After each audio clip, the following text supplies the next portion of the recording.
Solana versus Ethereum. Two chains that are vying for that #1 spot. If you had to bet on one of these two chains, which one do you think would come out on top? For me, the answer is clear. It's Solana! Now, do we even need Ethereum?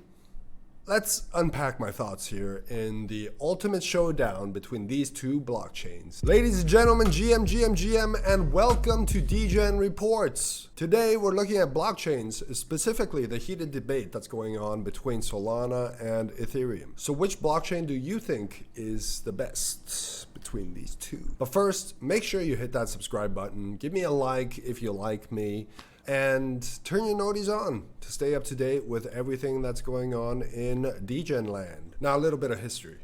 I got into Ethereum around the beginning of the last bull run, and the fees were always unappealing to me. The first time I used Solana, it was to mint Scoogies, and the experience was pristine, flawless. It was smooth as eggs. I couldn't believe it. At that point, you have to ask yourself, why is Ethereum so popular? Ethereum has first mover advantage because it was here first. And it's the first altchain to Bitcoin. Legend goes, a 19-year-old Vitalik was very upset after Blizzard decided to nerf his favorite in-game item. He went to bed that night vowing to create something that would prevent this from happening ever again.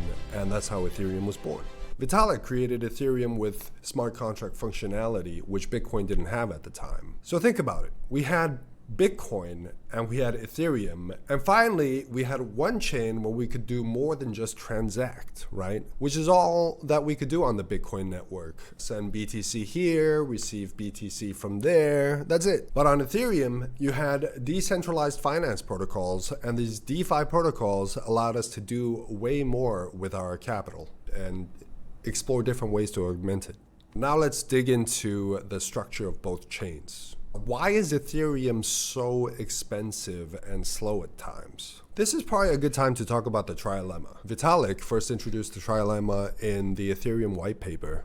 Essentially, you can have security, decentralization, and scalability, but not all three at the same time. So Vitalik thought, I'll design Ethereum layer 1, the Ethereum we're all familiar with, by focusing on decentralization and security. Things like cost and speed can come later, and it'll be the job of layer 2s to figure out how to make transactions cheaper and faster. So according to Vitalik, Ethereum was actually designed this way on purpose. Still, why does it get so damn expensive? Ethereum was initially based on a first price auction model. So users who wanted to have their transactions included in the next block had to be the highest bidder, raising the gas fees like crazy and helping the network get congested, thus introducing some inefficiencies into the chain. The EIP 1559 upgrade actually helped mitigate a lot of these issues. The upgrade involved flattening the gas curve by replacing the auction model with base fees and sender-specified max fees. If you're a user like me, you will have noticed that the fees have gone down considerably in the last 2 years, even though at times when the network is congested, things are still not so great.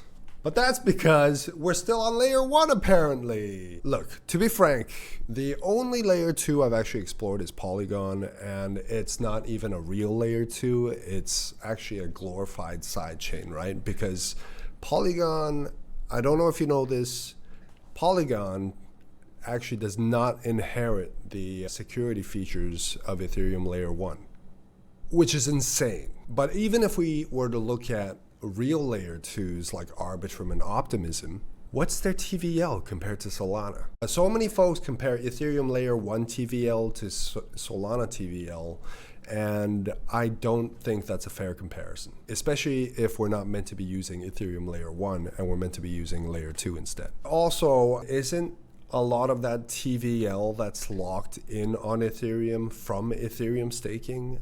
If I recall correctly, Lido Finance has more than $20 billion of Ethereum locked in its staking protocols. Now, should we compare volume?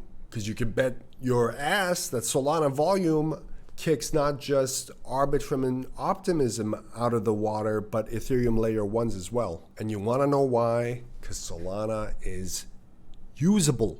Arbitrum and Optimism, they're little babies. They're babies. Now, why is Solana a real contender?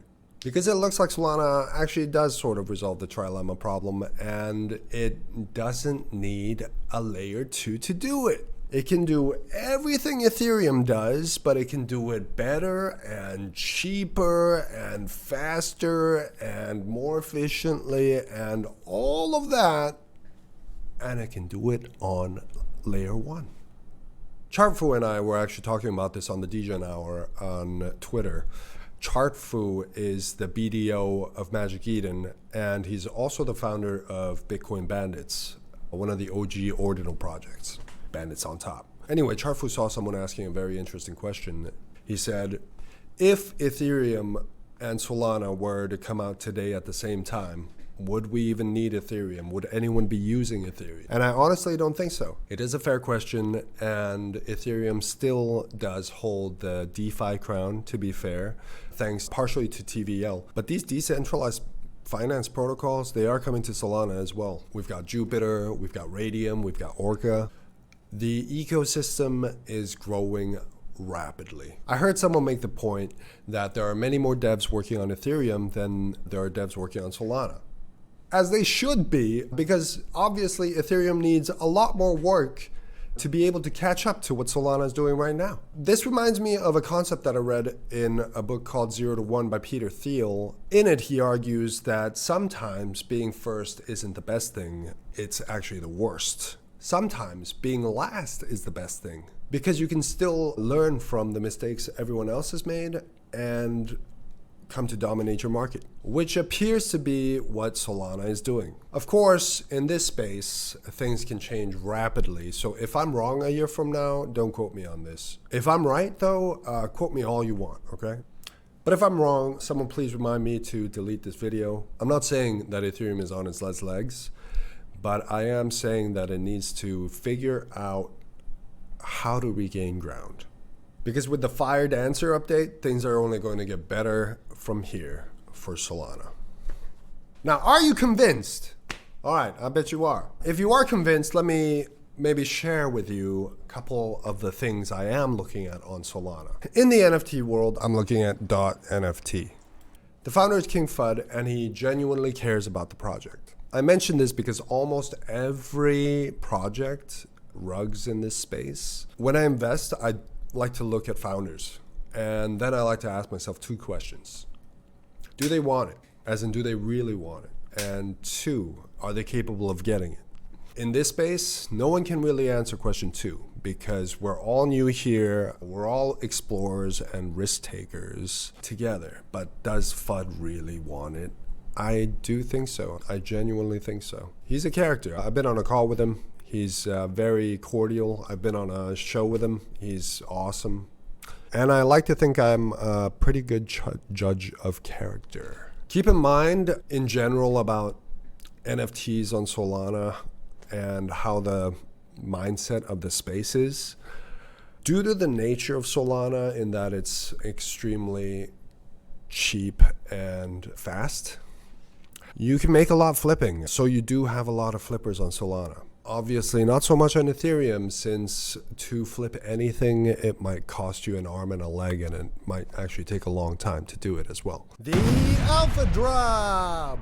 In terms of Solana DeFi, I'm looking at Jupiter. They just announced a massive airdrop, and they did it in a very, very clever way. They basically announced the airdrop, then they introduced a suite of new features, especially the protocol you're seeing here, and then they announced 3 more waves of airdrops. I'm willing to bet money that the bulk of the next airdrop will be going to users of the protocol. But hey, maybe that's just the Degen in me talking, so act accordingly. Keep in mind that none of this is financial advice. All of this is bozo advice. As you can tell, Ethereum is in a tricky situation right now. Solana might actually come out on top here. So what's your take on Solana versus Ethereum? Will they both thrive in the long run? Or do you agree with me that Solana's day is finally here at last, and the smart money will be on Sol this bull run? Leave your thoughts in the comments below. And with that, thank you for joining me on another episode of Degen Reports. Don't forget to subscribe, like if you liked the video and agree with my conclusions here, and turn your noties on to keep engaging with me on everything that's going on in Degen land. Until next time, ciao.